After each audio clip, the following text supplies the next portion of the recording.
우리 지난주에 약속의 후손인 이삭이 태어나게 되는 창세기 21장의 바로 앞장에 왜 믿음의 조상 아브라함의 그런 파렴치한 실수의 에피소드가 기록이 되어 있는지에 관해서 공부를 했습니다. 아브라함이 애굽왕 바로에게 아내를 빼앗겼던 사건은 아브라함이 하나님을 알아가는 과정으로 필요했던 사건이었으나 두 번째, 우리가 지난주에 공부한 두 번째 그랄 왕에게 아내를 주었던 사건은 아브라함의 정체성 확인에 관한 사건이라 했죠. 아브라함이 어떤 사람이냐를 알려주는 그런 사건이었습니다. 우리는 자칫 19장까지의 내용을 공부하면서 아브라함이 꽤 괜찮은 사람인 것으로 오해할 뻔했어요. 그래서 하나님은 그렇게 괜찮은 아브라함을 믿음의 조상으로 택하신 것이고 뭔가 뛰어났으니까 그렇게 자격이 있는 그에게 약속의 후손을 주신 것으로 생각할 수 있는 충분한 여지가 있었어요. 그러나 하나님은 약속의 후손이 태어나는 21장 바로 앞에 20장에서 아브라함이 어떤 존재인지를 다시 한번 폭로하시고 그렇게 부족한 아브라함이지만 하나님의 은혜가 하나님의 언약의 백성에게 부어져서 약속의 후손이 출생하게 되는 것임을 보여주신 거예요. 그렇게 우리가 지난주에 창세기 20장의 내용을 구속사적 관점에서 해석을 해보았다면 오늘은 같은 본문을 성도의 현실로 끌어들여서 성도의 삶의 실제적인 교훈을 얻어보도록 하겠습니다. 지난주에도 잠깐 살펴봤지만 창세기 20장의 주요 등장인물인 아비멜렉과 아브라함을 비교해 보았을 때 아브라함은 오히려 아비멜렉에 비해서 도덕적으로나 인격적으로 형편없는 사람이었어요. 그런데 하나님은 처음부터 끝까지 아브라함의 편을 들어주셨고 결국 아비멜렉으로부터 많은 재물과 가축과 노비들과 땅까지 빼앗아서 아브라함에게 줬습니다. 아비멜렉이 뭘 이렇게 잘못했어요? 두 부부에게 속은 거예요. 그런데 하나님은 아브라함의 편을 들어주십니다. 하나님이 너무 편파적이지 않으신가요? 성경을 보면 그런 장면이 아주 많이 나와요. 시편 135편 3절 보겠습니다.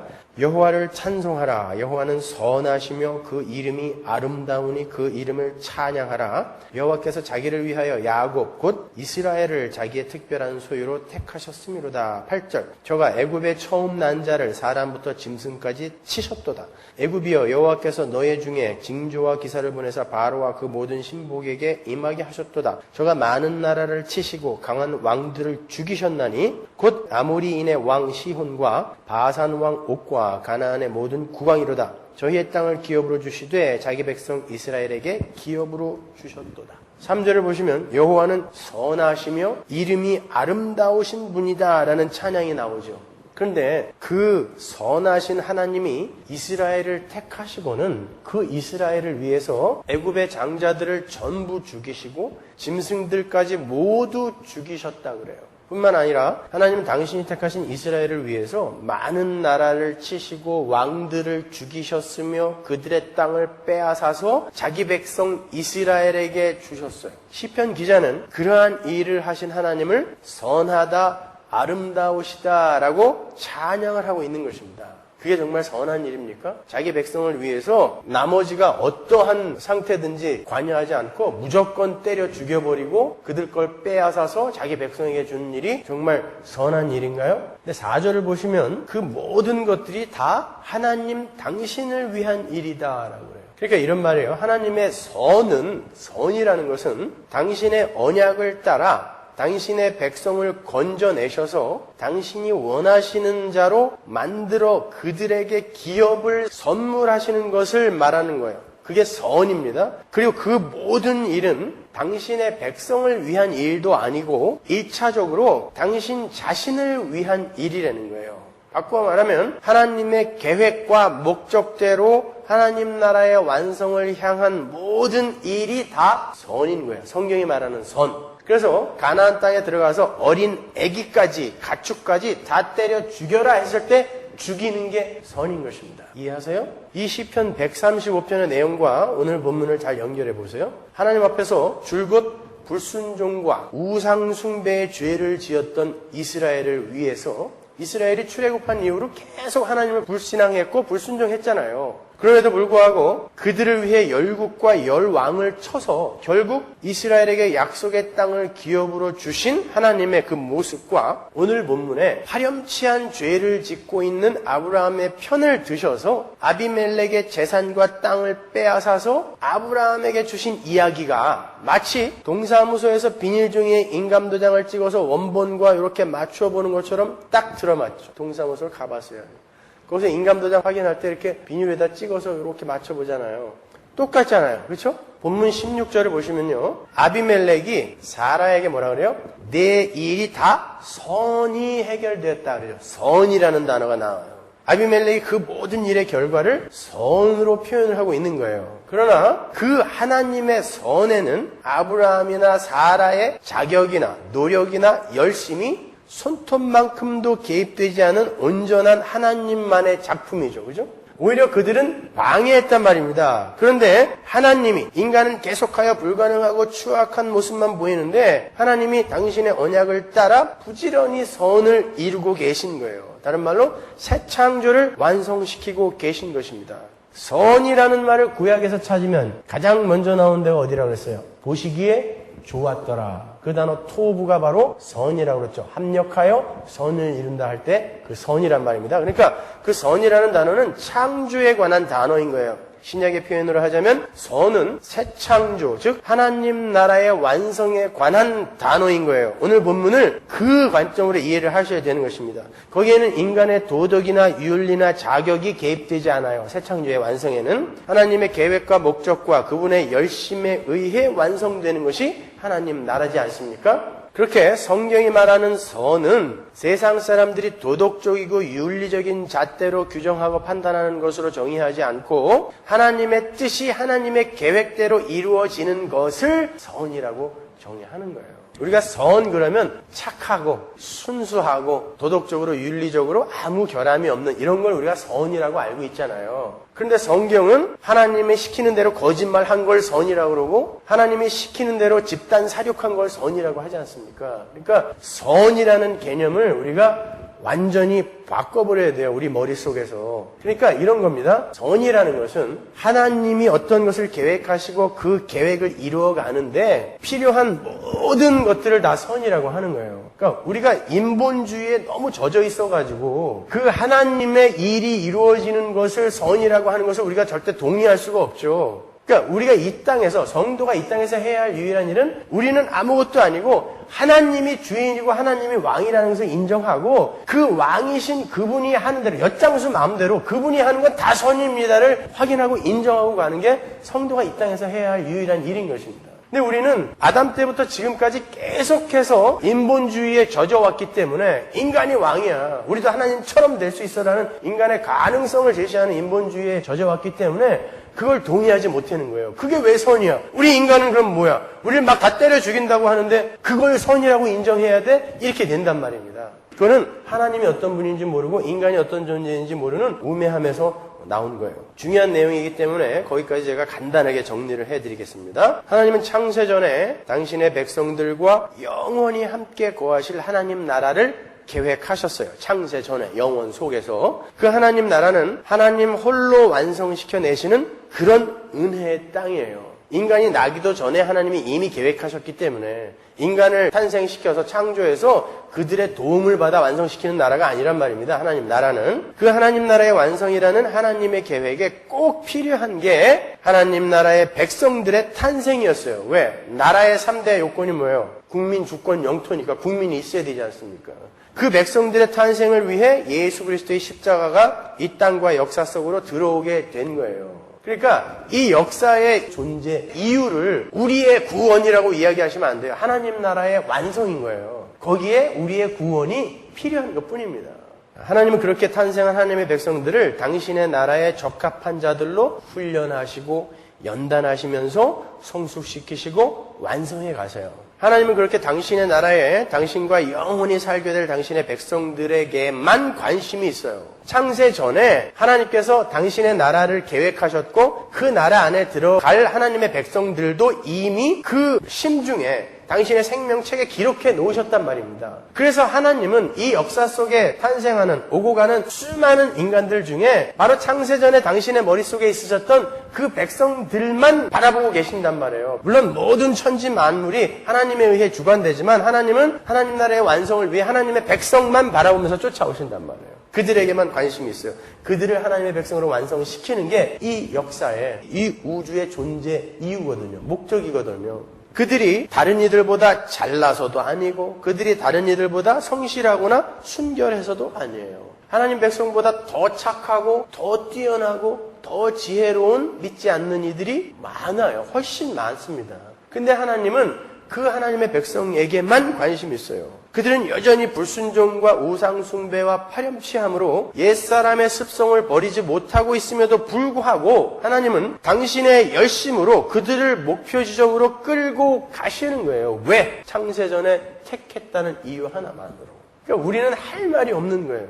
우리가 뭔가 세상 사람보다 뛰어난 점이 전혀 없거든요. 근데 하나님의 열심히 우리를 끌고 가는 것이거든요. 성경이 그렇게 하나님이 당신의 계획과 약속과 영광을 위해서 당신의 일을 열심히 해 나가시는 그 모든 것을 선하다라고 이야기하는 거예요. 그걸 선이라고 이야기하는 거예요. 이사야서 40장 15절 보세요. 보라, 그에게는 열방은 통에 한 방울 물 같고 저울에 적은 티끌 같으며 섬들은 떠오르는 먼지 같으니 레바논 짐승들은 번제 소용에도 부족하겠고 그 삼림은 그 화목 소용에도 부족할 것이라. 그 앞에는 모든 열방이 아무것도 아니라 그는 그들을 없는 것 같이 빈 것 같이 여기시느니라. 잘 보세요. 보시다시피 하나님은 당신의 백성이 없는 열방을 한 방울 물처럼 여기시고 티끌로 여기신다 그러죠. 당신의 백성이 없는 섬들은 그분에게 뭐예요?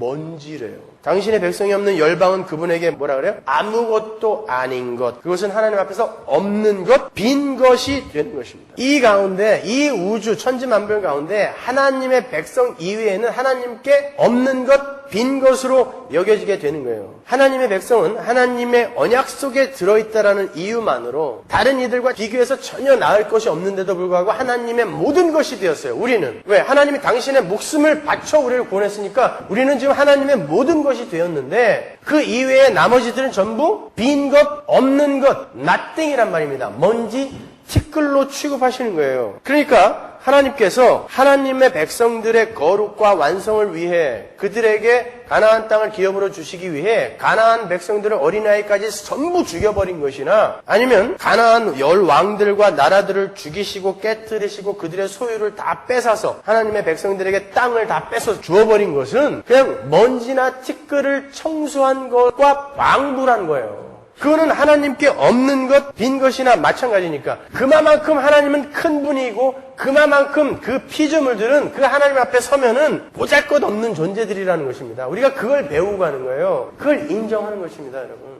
그때 하나님께 온전한 순종을 할 수 있으니까. 따라서 어떻게 선하시고 인자한 하나님이 당신의 백성들을 구하시기 위해서 죄 없는 나라의 왕과 백성들과 그 모든 것들을 집단 살육하고 파괴하실 수가 있는가? 그게 진짜 선인가? 라는 질문은 정말 하나님이 어떤 존재이며 그분 앞에서 열왕과 나라들이 어떻게 보잘것없는 존재인지를 알지 못하는 우매한 질문인 거예요.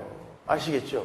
많은 분들이 예수를 믿는다고 하면서 하나님의 선을 의심해요. 구약 성경을 보면서 이렇게 잔인한 하나님이 무슨 선한 하나님이야? 이게 무슨 사랑의 하나님이야? 라고 이야기한다니까요. 그건 아직 인간도 가능성이 있는데 왜 인간을 쓰레기 취급해? 이런 뜻이거든요. 왜 먼지 취급해? 이런 뜻이란 말입니다. 그러나 성경은 너희들은 없는 것, 빈 것이다 라고 이야기한다고요. 없는 것, 빈 것이 무슨 할 말이 있습니까?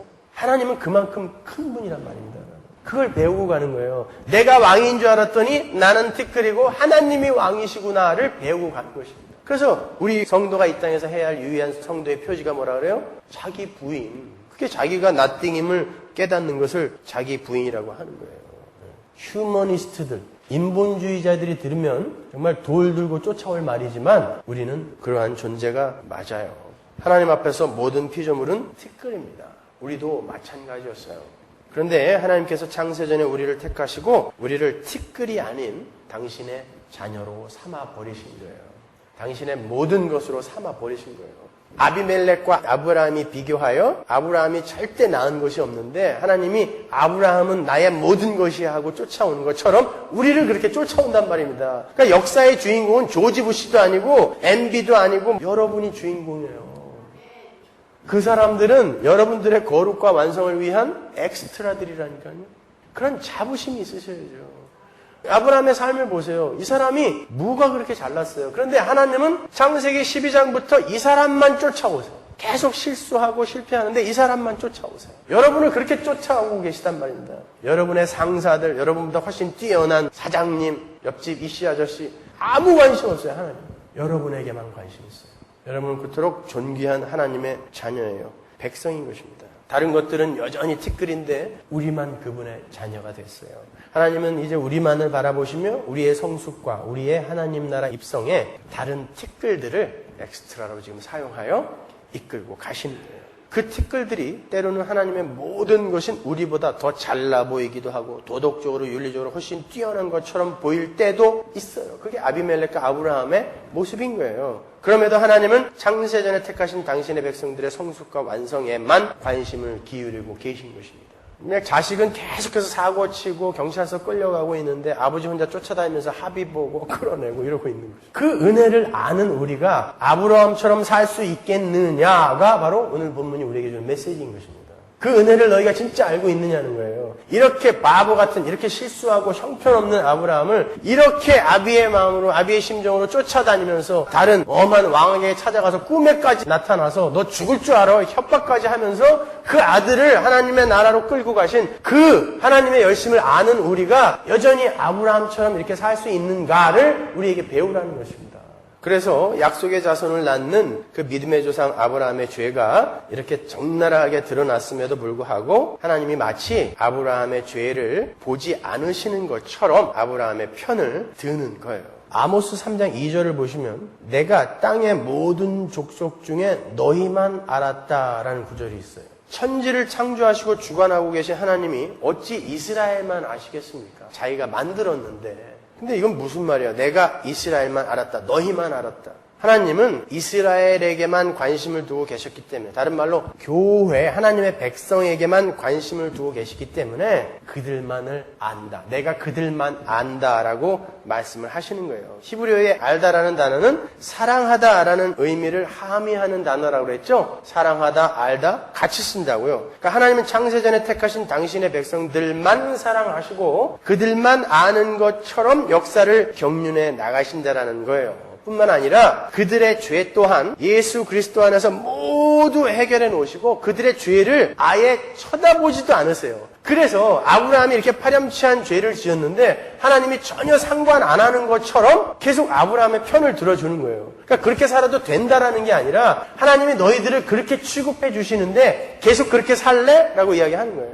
아버지의 사랑이 이렇게 크단다? 근데 너 아브라함처럼 계속 살래? 이렇게 물어보는 거예요. 민수기 23장 21절 보세요. 여호와는 야곱의 허물을 보지 아니하시며 이스라엘의 패역을 보지 아니하시는도다. 여호와 그의 하나님이 그와 함께 계시니. 이스라엘의 죄를 진짜 안 보시나요? 보시죠. 때로는 징계하시고 회초리로 때리기도 하시잖아요. 그렇지만 그 죄로 정죄를 하지 않는단 말입니다. 그를 하나님의 백성으로 자식으로 잘 만들어가기 위해 때로는 회초리를 치시고 파이데이아 징계를 가하시기도 하지만 그걸 죽이려고 때리는 게 아니란 말입니다. 그래서 아예 이스라엘의 죄는 내가 보지도 않아 라고 표현하는 거예요. 보지도 않아 내가. 여러분의 미래의 죄, 과거의 죄, 지금 짓는 죄 하나님이 보지를 않아요. 그래서 아브라함의 그 죄 속에서도 하나님은 아브라함을 자식처럼 끌고 가시는 모습을 우리에게 보여주는 거예요. 아브라함은 바로 그러한 은혜를 받은 사람이에요. 그런데 오늘 본문의 그 아브라함의 행동을 보면서 여러분이 어떤 생각이 드시냐고요. 참 철없다. 이렇게 하나님이 자기를 사랑하시는데 여전히 이런 삶을 살다니 참 철없다. 이 생각이 드시죠? 바로 그거 배우라는 거예요, 우리한테요. 그러니까 너희는 그렇게 하지 마라. 이 성경의 수신자는 교회잖아요. 우리잖아요. 그러니까 우리에게 바로 그거 가르쳐주고 싶으신 것입니다.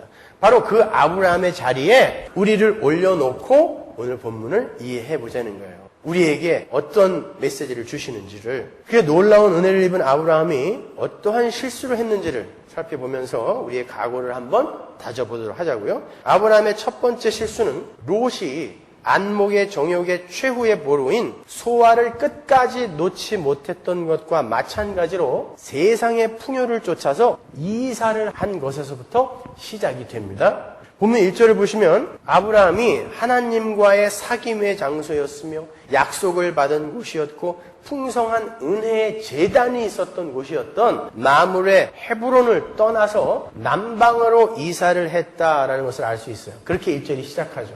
그 사건은 바로 아브라함의 이사 사건으로부터 시작이 되는 거예요. 왜 아브라함이 남방으로 이사를 했을까요? 남방은 애굽으로 내려가는 길목이에요. 애굽은 여러분이 잘 아시다시피 풍요의 땅인 세상을 상징하는 나라입니다. 그가 남방으로 내려가 거한 땅은 가데스와 술 사이 그랄이죠. 가데스라는 말은 거룩한 샘, 오아시스라는 뜻이에요. 큰 오아시스가 있었던 곳이거든요. 민수기에서는 가데스 바네아로 소개가 되는 그런 곳입니다. 이곳은 신광야에 위치한 커다란 오아시스로 이스라엘 백성들이 출애굽하여 거기가 너무 좋아 한동안 머물렀던 그런 곳이에요. 신명기 1장에 나오죠. 그리고 술은 성벽이라는 뜻으로 안전한 곳이에요. 그래서 출애굽한 백성들이 홍해를 건넌 후에 제일 먼저 거처한 곳이에요. 안전해 보였기 때문에. 그랄은 거처라는 뜻으로 한때 아브라함이 이삭과 기근을 피해서 내려갔던 땅이에요. 거기는 늘 풍요가 있었단 말입니다. 그랄은 그 이름대로 거처하기에 좋은 땅이라는 뜻이에요. 아브라함이 마므레에서 소돔과 고모라의 멸망을 지켜본 뒤에 충격을 받았을 거예요. 그에게는 더 안전하고 풍요한 땅이 필요했던 것입니다. 그렇게 아브라함이 더 나은 세상살이를 위해서 제단을 떠나 거처하기 좋은 땅으로 이사를 한 것에서부터 사건은 시작이 되는 거예요. 그래서 거기에 굳이 가데스와 술 사이 그랄이라는 남방이라는 그런 단어들이 등장하는 것입니다. 하나님의 선한 계획 속에 들어있는 성도들은 예배의 자리, 하나님과의 그 사귐의 자리를 소중히 여길 줄 알아야 돼요. 하나님 나라의 완성을 향한 하나님의 치열한 열심 앞에서 우리가 예배와 사귐의 자리를 떠나서 나의 배를 위해 세상의 풍요를 쫓아 이사 다니는 그런 삶을 산다면 그게 어찌 가당하겠습니까? 그렇게 하나님의 제단을 떠나서 그랄로 이사를 한 아브라함은 즉시 사람들을 두려워하기 시작해요. 왜? 지금까지 자기를 돌봐주던 하나님을 예배하던 자리, 그 하나님의 약속이 떨어진 자리, 제단이 있던 자리를 떠나 자기가 생각하는 풍요의 땅으로 이사를 가버렸단 말입니다. 성도에게 있어서 예배는 생명과 같은 거예요. 그건 호흡입니다.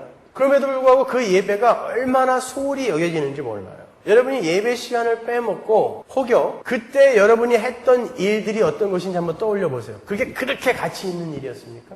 아니에요. 그렇죠? 우리는 하나님과의 예배의 자리, 소통의 자리, 사귐의 자리를 참 경홀히 여겨요. 소홀히 여깁니다. 그들은 반드시 세상을 두려워할 수밖에 없어요. 본문 11절 보시면 아브라함이 가로되 이곳에서는 하나님을 두려워함이 없으니 내 아내를 인하여 사람이 나를 죽일까 생각하였습니다. 지금 그랄 왕의 칼이 두려웠던 거예요. 아브라함은 소돔을 멸하러 가시는 하나님을 직접 뵙고 그분을 접대했으며 그분과 장시간 이야기도 나눴어요. 그리고 그분의 약속을 따라 철옹성 같았던 소돔과 고모라가 심판의 불로 완전히 잿더미가 되는 것을 방금 전에 봤던 사람 아닙니까? 눈으로. 그런데 그러한 그가 하나님을 의지하지 못하고 그 강력한 하나님을 의지하지 못하고 사람을 두려워하고 있는 거예요, 지금. 그건 불신앙이죠. 지금까지 자신을 이끌어오신 하나님의 능력보다 세상 왕의 칼이 더 무서운 거예요. 여러분, 성경은 분명히 두려움에는 형벌이 있고 두려워하는 자는 사랑 안에서 온전히 이루지 못한 자다 그러죠. 요한일서 4장에 보면. 두려움에는 형벌이 있대요. 왜? 전지전능한 하나님을 의지하지 못하고 그분께 순종하는 삶을 살지 못하고 자기의 욕심을 따라 사는 자들은 반드시 세상에 두렵단 말입니다. 왜? 하나님이 기뻐하는 삶을 내가 안 사는데 하나님이 내 편을 들어줄까? 의심이 들기 때문에 두려울 수밖에 없는 것입니다.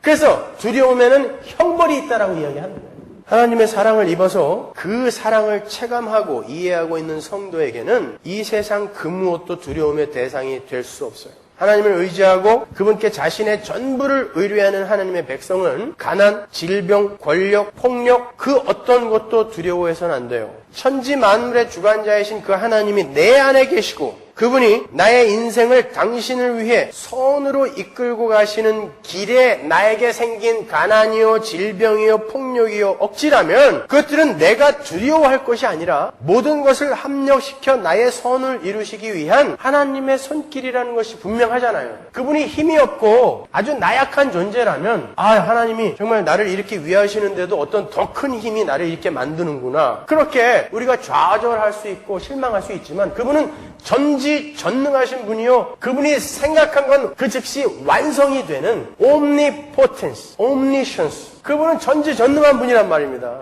근데 그분이 내 안에 계신데 내 삶 속에 가난과 질병과 폭력과 억지 같은 것들이 허락이 되었다면 그것은 하나님이 지금 선이라는 것을 하나님 나라의 완성을 이루기 위해 또 나의 거룩을 완성하기 위해 나에게 허락하신 거 아닙니까? 그러니까 거기에서 우리가 두려움을 느끼면 안 된다는 것입니다. 뭐가 두려우세요? 죽기밖에 더해요? 근데 죽으면 천국 간다면서요. 그게 확인이 안 됐기 때문에 두려운 것입니다. 그러니까 우리가 교회에서 그거 확인하고 가자는 거예요. 그거 배우자는 것입니다. 우리가 하나님의 선하신 뜻에는 관심이 없고 세상적 풍요와 자랑을 위해서 남방으로 이사하여 글 아래 머무는 동안에는 그 모든 것들이 두려움의 대상이 될 수밖에 없어요. 왜냐하면 그러한 모든 것들은 내가 글 아래 머물고 있는 이유와 목적에 정확하게 반대되는 것들이잖아요. 질병, 가난 이런 것들은 지금 내가 풍요의 땅 글 아래 거하는 이유와 목적에 전혀 반대되는 것이기 때문에 그런 것들이 두려울 수밖에 없는 거죠. 그러나 이게 나의 이유와 목적이 아니고 하나님의 선이 나의 이유와 목적이라면 이게 나의 두려움의 대상이 되지 않는단 말입니다. 이게 필요한 것으로 우리에게 다가오기 때문에 따라서 제단을 버리고 풍요를 찾아 이사를 온 아브라함이 아비멜렉의 칼이 두려운 건 당연한 거예요. 그러니까 거기에서 죄가 격발되는 것입니다. 그 두려움 속에서. 그렇게 하나님이 아닌 세상이 두려워질 때 우리는 제대로 된 판단을 할 수가 없어요. 하나님을 전적으로 의지하지 못하고 세상을 두려워하는 사람은 자신의 꾀와 자신의 힘과 지혜로 그 두려움을 극복하려고 시도하기 때문에 그래요. 하나님의 기뻐하시는 뜻을 따라 사는 게 아니라 지금 내 욕심을 따라 왔기 때문에 이제는 내 잔꾀를 사용하여 그걸 이겨내야 한단 말입니다. 그래서 올바른 판단을 못하는 거예요. 그래서 결국 아브라함은 애굽에서와 똑같이 약속의 후손의 어미인 아내 사라를 그랄 왕에게 주어버리는 거예요. 당시 고대 시대에는 큰 힘을 소유한 영주들이나 왕들이 서로의 유익을 위해서 정략 결혼을 많이 하던 때예요. 그런데 아브라함에게는 딸이 없었기 때문에 자신의 안전과 풍요를 위해 아내를 정략 결혼의 제물로 내놓은 것입니다. 서로 야 우리 정략 결혼해서 사돈 되어가지고 잘 먹고 잘 살자. 그런 의미에서 와이프 주고받은 거예요. 90세 먹은 할머니가 뭐 이렇게 이뻤겠어요. 이뻐서 반해서 데려갔다기보다는 정략 결혼의 제물로 드려진 거예요. 다른 말로 자신의 풍요를 얻기 위해 하나님의 약속을 잉태하고 있는 하나님의 약속을 세상에게 팔아버린 것입니다. 그러니까 사람은 내 유익에 몰두하게 되면 하나님의 약속이고 뭐고 관심이 없어지는 거예요. 그때는 눈에 보이는 나의 유익이 너무 달콤하기 때문에 하나님이 티끌인 아브라함을 당신의 백성으로 삼아 오늘 본문에도 아브라함이 하는 짓은 티끌만도 못한 짓이죠. 그러한 티끌을 당신의 백성으로 삼아 그만을 바라보면서 선으로 이끌어가고 계시는데 아브라함이 지금 이렇게 살고 있다를 우리에게 보여주는 거예요. 너희 이거 보면서 뭘 느끼니? 라고 보여주는 것입니다. 여러분 이거 보면서 뭘 느끼세요? 나도 계속 아브라함처럼 실수하면서 살아야지. 어차피 끌고 가실 거. 이런 생각이 드세요? 아니면 아브라함처럼 바보처럼 살아서는 안 되겠구나. 이런 생각이 드십니까? It's up to you. 여러분이 선택하세요. 하나님의 백성은 절대 전자로 갈 수가 없어요. 뿐만 아니라 아브라함의 죄는 반복적이며 의도적이며 계획적이었습니다. 본문 13절 보세요. 하나님이 나로 내 아비 집을 떠나 두루 다니게 하실 때에 이게 언제예요? 갈대아 우루 떠날 때 그때부터 내가 아내에게 말하기를 이후로 우리의 가는 곳마다 그대는 나를 그대의 오라비라 하라. 그때부터 계획된 거예요. 근데 그걸 계속 반복하고 있는 것입니다. 그는 하나님과 수시로 만나고 대화하며 그분의 능력과 선하심과 성실하심을 배웠어요. 그렇다면 그 전에 세우는 그 잔꾀는 이제 소각시켜 버려야 되는데도 불구하고 그가 자기의 유익이라는 것에 몰두를 하게 되니까 그 잔꾀를 쓸 수밖에 없더라는 것입니다. 그게 무서운 거예요, 여러분.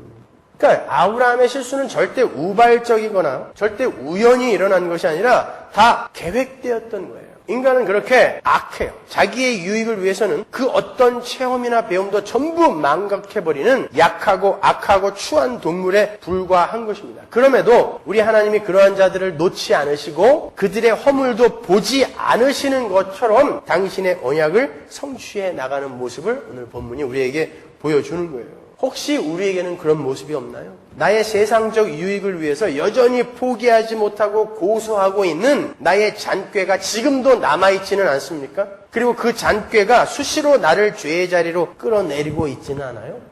우리가 수요 성경 공부 때도 확인해 봤지만 성도가 죄에서 해방되지 못한다는 것은 나에게서 풀려나지 못했다는 거거든요. 그게 성도가 나로부터 해방되지 못하면, 풀려나지 못하면 결국 하나님 숭배가 아닌 자아 숭배, 나를 숭배하다가 그렇게 우상 숭배를 하다가 사망의 자리로 떨어지게 되는 거예요. 이 세상에는 딱 두 종류밖에 없어요. 인간은. 나를 숭배하는 자와 하나님 숭배하는 자. 나를 숭배하는 자들이 사망으로 떨어질 죄인들인 것입니다. 그 자리에서 돌이켜 하나님 숭배하는 자리로 오는 걸 우리가 구원이라고 하는 거 아닙니까? 인간이 자신을 숭배할 때 그 사람에게는 하나님의 약속과 능력이 보이지가 않아요. 왜? 그 사람 눈에는 자기밖에 안 보이거든요. 그래서 우리는 이 땅에서 자꾸 자기 부인을 하는 거예요. 자기 부인해라, 자기 부인해라, 십자가 져라, 그런 것입니다. 우리 교회가 요즘 매일 성경을 가지고 큐티를 하고 있는데요. 지난주 본문이 어디였어요?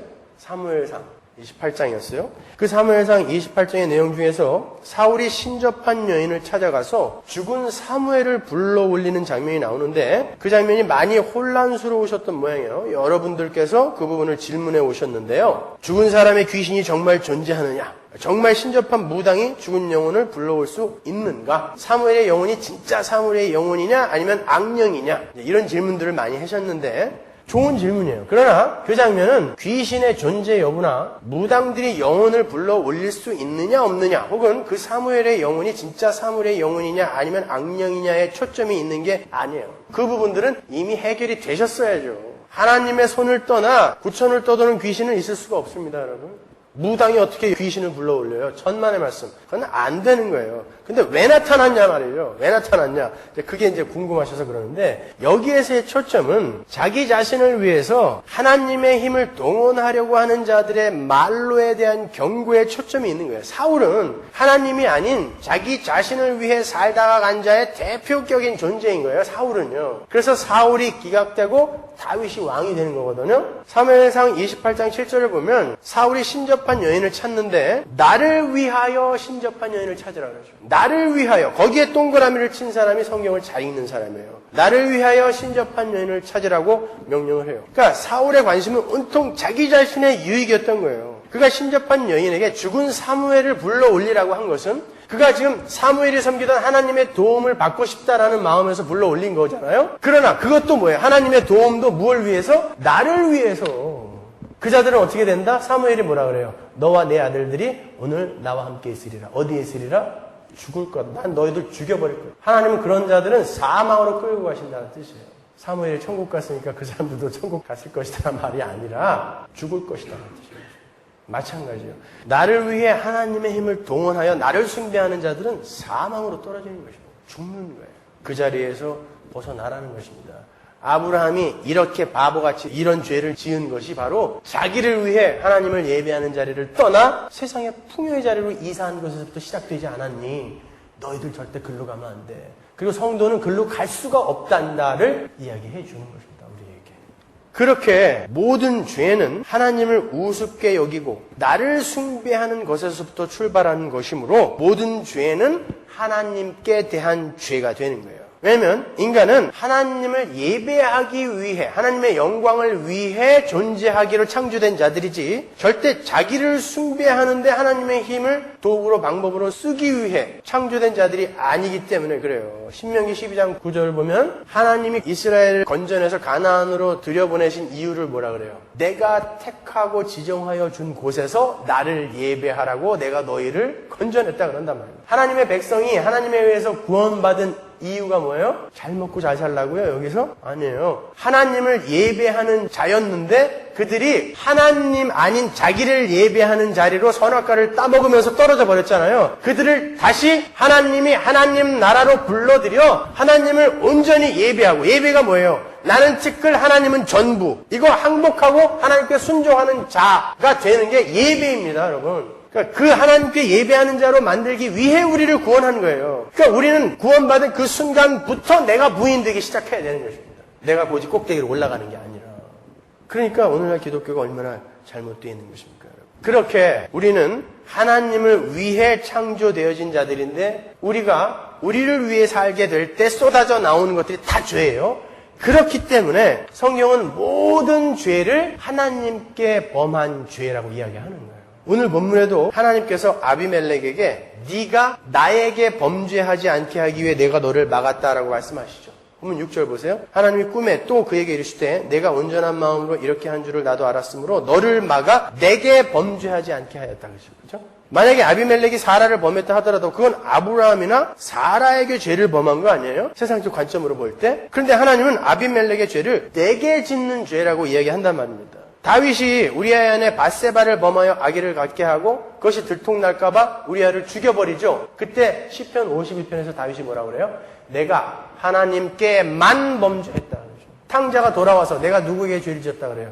하늘과 아버지에게 죄를 지었다 그러죠. 요셉이 그 보디발의 아내의 유혹을 피해서 도망가면서 뭐라 그래요? 내가 하나님께 득죄하지 않기 위해서 내가 도망간다 이야기하지 않습니까? 이렇게 모든 죄는 하나님께 대한 죄예요. 그래서 아무리 작은 죄라 할지라도 그 형량은 사형이 되는 거예요. 왜? 그 대상이 전지전능한 이 만물의 주인이신 하나님이기 때문에. 우리가 이 미국 대통령이 지나가고 있는데 가서 뒤통수를 한 대 뻥 때리면 사살입니다. 왜? 우리가 우리 아들이나 우리 형제 자매 머리 한 대 때리는 건 그냥 머리끄댕이 잡고 한번 싸우면 되지만 대통령을 때린 건 그 대상이 다르기 때문에 그래요. 근데 그게 하나님이면 어떻게 되는 거예요? 아무리 작은 죄라 할지라도 사형인 거예요. 그래서 예수가 이 땅에 내려오셔서 사형당한 것입니다. 그런데 그 죄를 가끔 한두 번 짓는 것이 아니라 우리는 매 순간 수시로 짓잖아요. 그러면 그 죄를 대신 짊어지고 죽을 수 있는 자격이 있는 사람은 누구예요? 하나님이에요. 그래서 예수는 하나님이어야 되는 거예요. 우리의 그 모든 죄, 하나님을 향해 지은 모든 죄를 전부 몽땅 짊어지고 대신 죽어주실 수 있는 분은 하나님밖에 없어요. 그래서 예수님은 하나님이셔야 되고 사람이셔야 돼요. 왜? 사람의 대표가 돼서 죽어야 되니까. 우리 모든 교회의 대신으로 죽기 위해서는 하나님이어야 되지만 우리를 대표하여 죽기 위해서는 사람이어야 된단 말입니다. 그래서 그분은 완벽한 사람이고 완벽한 하나님이셔야 되는 거예요. 정몽주의 시처럼 골백번 고쳐 죽어도 안 돼요. 우리는 하나님이 죽어야 돼요. 예, 바로 그런 은혜를 받은 거예요. 우리가. 그러면 그런 은혜를 받았다는 것을 우리가 안다면 그 복음, 은혜의 복음을 이해하고 있다면 우리가 계속 그 아브라함처럼 그렇게 살 수 있냐고요. 우리는 그걸 아는 만큼 죄와 싸우게 되는 거예요. 왜? 그게 하나님께 짓는 죄니까. 근데 그분이 날 위해 죽어주셨단 말이에요. 근데 그분께 계속 지속적으로 죄를 져요? 그건 안 된단 말입니다, 여러분. 그러니까 오늘날 말씀의 홍수인데 마실 말씀이 없는 거예요. 그게 이해가 안 된다는 게 말이 되냐고요. 여러분, 우리 성도의 삶 속에서 죄와 싸우려는 분투가 없다면 우리가 무엇으로 세상 사람들과의 구별을 이야기하겠습니까? 성도가 이 땅에서 해야 할 유일한 일은 자기 자신을 숭배하던 자리에서 내려와서 하나님을 예배하고 하나님께 순종하는 싸움을 싸우는 거예요. 그게 바로 죄와 싸우는 것입니다. 왜? 모든 죄는 나를 숭배하는 데에서부터 출발하는 거니까. 하나님을 무시하는 것에서부터 출발하는 거니까. 그러니까 거기서 내려오는 거예요. 그래서 자기 부인이 성도의 유일한 표지라니까요. 성도들이 정작 자신들이 해야 할 일을 하지 않고 온통 자기의 자랑과 증명과 숭배에만 관심을 두고 있으니까 세상 사람들에게 교회가 이렇게 욕을 먹는 것입니다. 자기가 부인되고 섬겨주는 낮은 자리로 내려가서 교회가 제대로 그 삶을 살고 있으면 세상이 왜 우리를 보고 욕을 하겠습니까? 우리가 여전히 아담의 자리에서 자기를 숭배의 대상으로 삼고 있기 때문에, 그래서 남들을 나의 자랑과 유익을 위해 밟고 있기 때문에 교회가 세상에게 욕을 먹는 거 아닙니까, 여러분? 오늘 본문에도 보시면 세상을 대표하는 아비멜렉이 아브라함을 오히려 야단치죠. 본문 9절 보세요. 아비멜렉이 아브라함을 불러서 그에게 이르되 내가 어찌하여 우리에게 이리 하느냐? 내가 무슨 죄를 내게 범하였건대 내가 나와 내 나라로 큰 죄에 빠질 뻔하게 하였느냐? 내가 합당치 않은 일을 내게 행하였도다 하고. 너 왜 하나님 믿는 자인데 합당치 않은 일을 하고 그래? 네가 믿는 하나님이 내 꿈에 나타났다 이놈아. 내 꿈에 나타나지 않았으면 내가 큰 죄 질 뻔했다. 근데 너는 그 하나님을 믿는 자가 왜 합당치 않은 일을 하냐라고 야단을 치는 거예요. 오히려 세상이. 하나님의 백성을. 이거 보면서 그렇게 살아도 되는 거구나로 가면 안 된단 말입니다. 여러분, 우리가 그 은혜를 입은 하나님의 백성으로서 이렇게 세상으로부터 야단 맞는 삶을 살아서야 되겠습니까? 우리는 세상을 책망하고 심지어 세상을 심판할 존재들이에요. 천사들까지도 심판할 존재들이 세상으로부터 계속 야단만 맞고 있으면 그 코미디 아니에요? 교회가, 아비멜렉은요, 자기 자신에 대해서도 자신이 있었어요. 하나님이 의로운 백성도 벌하십니까? 자기는 의롭게 살고 있었다는 거예요. 쟤하고 비교해서 저는 의로운 사람입니다. 저는 깨끗한 마음과 깨끗한 손과 온전한 마음으로 여태까지 살아왔습니다. 아비멜렉은 하나님 앞에서 당당히 이렇게 얘기했어요. 하나님도 뭐라 그래요? 네가 온전한 마음으로 그렇게 한 거 내가 안다라고 인정까지 해줬다니까요. 근데 아브라함은 그 사람한테 야단 맞는 자리에 가 있더라니까요. 교회가 저 같으면은 그래, 내가 비교해보니까 아브라함은 참 형편없는 놈이구나. 넌 탈락, 아비멜렉 네가 이제 믿음의 조상해라. 그렇게 끌고 갈 것 같은데 하나님은 끝까지 아비멜렉은 너 죽을 줄 알아? 협박하고 아브라함 편을 들고 끌고 가시더라는 것입니다. 우리가 그 하나님의 열심 안에 붙들려 있단 말입니다. 근데 그걸 이해한 사람이 끝까지 아브라함처럼 살 수 있겠느냐를 물어보시는 거예요. 우리는 성경 전체를 이제 다 갖고 있으니까. 그게 어떤 의미인지 우리는 이제 잘 아니까. 여러분, 정말 우리가 세상 사람들 앞에서 합당치 못한 일들을 끊어내지 못할 때 우리로 하여금 우리 하나님이 세상 사람들에게 조롱과 능멸을 받게 되는 거예요. 얼마나 부끄럽습니까, 여러분? 우리 때문에. 그러니까 이를 악물고 해보는 거예요. 우리에게 능력이 주어졌다니까요. 할 수 있습니다. 정말 여러분 하나님의 은혜가 고마우세요? 복음을 이해하십니까? 정말 고마운 마음이 있으세요, 여러분 안에? 그럼 우리가 이렇게 살면 안 되죠. 그 고마움의 빚진 자로서 정말 그분이 기뻐하시는 삶을 잘 살아내야죠. 우리는 오늘도 복음을 한번 또 확인했잖아요. 그게 얼마나 큰 은혜인지를. 제가 이런 시를 하나 여러분들에게 소개해드리고 싶은데, 천천히 씹어서 공손히 삼켜라. 밥에 대한 시예요. 천천히 씹어서 공손히 삼켜라. 왜? 봄에서 여름 지나 가을까지 그 여러 날을 비바람 땡볕으로 익어온 쌀인데 그렇게 허겁지겁 삼켜버리면 어느 틈에 고마운 마음이 들겠느냐. 사람이 고마운 줄을 모르면 그게 사람이 아닌 거야. 뭐 언뜻 들으면 시 같지도 않은 것 같아 보이지만 저 굉장히 은혜 받았어요. 사람이 밥을 먹을 때도 허겁지겁 밥을 씹어 먹어버리면, 그 식탐에 허겁지겁 씹어 먹어버리면 자기의 입에 들어오기 위해 그렇게 정말 땡볕 비바람을 겪으면서 익어온 그 쌀에 대한 고마움을 못 느낀다는 거예요. 그러니까 쌀에 대한 고마움을 느끼기 위해 천천히 씹어가면서 고마움을 느끼면서 먹으라는 것입니다. 여러분, 우리가 세상에 눈을 두게 되면 너무 바빠서 예수 그리스도라는 십자가를 너무 급히 씹어 먹어버린다니까요. 천천히 밥을 씹을 때처럼. 다이어트에 도움된다고 한 숟갈에 30번씩 씹으려니까 진짜 그렇게 씹어 먹는 사람들이 있더라고요. 그거는 하면서 예수 그리스도의 십자가는 왜 이렇게 꿀떡꿀떡 생겨버리는 거예요? 묵상하고 상고하고 연구하고 공부하세요. 이게 왜 고마운지. 고마워야죠. 우리가 그 하나님의 집요한 사랑을 정말 알고 있다고 하면서 고마움을 모르고 그렇게 세상의 풍요를 쫓아 이사나 다니고 하나님을 능멸하고 죄를 짓고 그러한 삶을 살면 어떡하겠습니까, 여러분? 나르시스 아시죠? 나르시스의 잘못이 뭐예요? 자기에게 반해서 연못에 비친 자기 모습에 이끌려 물에 빠져 죽었잖아요. 자기 숭배입니다. 여러분이 여러분에게 반해버리면 여러분 눈에는 여러분밖에 안 보여요. 그렇게 자기에게 반한 자들은 남들의 사랑과 호감을 무시하고 다른 이들을 사랑하고 섬겨주는 삶을 절대 살지 못합니다. 내게 반했어요. 내가 최고거든요. 그들의 최후는 뭐예요? 사망. 자기의 모습에 빠져 죽어버리는 것입니다. 나르시스입니다. 여러분은 여러분 자신에게 반했던 그 삶에서 돌이켜 하나님과 내 이웃에게 반하셔야 돼요. 그래서 그들을 섬기고 내가 나에게 반했을 때 나를 사랑했던 삶을 그들을 위해 살아주는 것입니다. 그게 성도의 삶인 것입니다, 여러분. 세상으로 자꾸 이사 다니려고 하지 마세요. 그들이 당근으로 내어놓는 거 자꾸 쫓아다니지 마세요. 헐레벌떡 쫓아다니지 마세요. 그거 쫓아다니느라 예수를 너무 쉽게 삼켜버리지 마십시오, 여러분. 예수를 묵상하세요. 은혜를 묵상하십시오. 세상은 점점 유치해지고 있어요. 세상은 여러분이 세상에 빠져 들어가 봐야 그 유치함에 부화내동할 뿐이에요. 얼마 전에 우리 집사람이 비디오를 보고 있는데 연예인들이 무슨 퀴즈 대회를 하더라고요. 그래서 제가 퀴즈 맞히는 거 되게 좋아하거든요. 잘 맞춰요, 그리고. 그래서 우리 집사람한테 자랑하려고 옆에 딱 앉았더니 문제들이 맨 마루치 아라치의 원수는 누구인가요? 파란해골 13호. 아수라 백작 이런 거예요, 맨. 근데 그런 것들을 좋다고 보고 앉아있어요. 그 대중이에요, 그게. 세상은 그렇게 유치하게 흘러가요. 우리는 무엇으로 고민해야 되는 거예요? 사랑과 용서와 인내와 생명과 사망과 소망 이런 것들을 고민하고 정말 더 깊고 더 넓게 지어져 가는 거예요. 그게 우리의 성도의 삶이어야 돼요. 근데 마루차라치의 원수가 뭐가 이렇게 중요해요. 근데 그걸 궁금하다고 앉아가지고 미시아씩 보고 앉아있어요. 세상으로 이사 가신 분들 다시 이사 오세요. 예? 예배의 자리로 이사 오셔야 돼요. 제가 얼마나 답답한지 아세요, 여러분? 여러분이 살 길은 다시 하나님의 은혜의 장중으로 들어오는 것입니다. 그게 우리의 유일한 살 길이에요. 네, 기도하겠습니다.